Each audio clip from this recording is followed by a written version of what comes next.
walang utang na loob sa Duterte. Noong namatay si Ferdinand Marcos, ilang presidente ang dumaan, yang tatay nilang yawa na yan hindi malibing-libing. Ngayon, naging presidente si Rodrigo Roa Duterte, ipinalibing ang kupal na tatay mo, Marcos. Ipinalibing ang tatay mo. Ngayon napalibing ang tatay mo at ikaw ang naging presidente ng Pilipinas.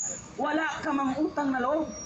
Ikaw man yung unang bumira sa Duterte administration. Tignan mo ang pinagkaiba noong panahon ni Duterte at ngayong panahon ni Marcos. Noong nangampanya si Marcos, pag ako ang nanalo, taas noong nagsasabi ang 1 kilong bigas ay 20 pesos na lang. Ngayon siya ay naupo sa pagkapangulo.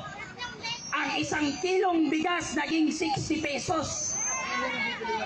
Mas lalong mahal, no? Tapos ano ang naging mura? Ang shabu, mura na ngayon.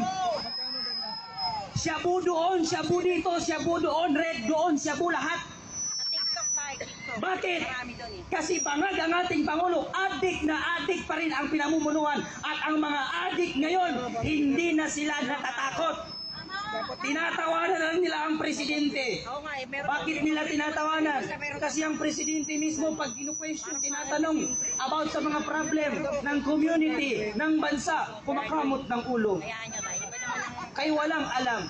Mr. President, anong dapat nating gawin? Kasi sa Bicol namamatay ang mga tao, nilulubog ng baha, abay lumingon ang kupal.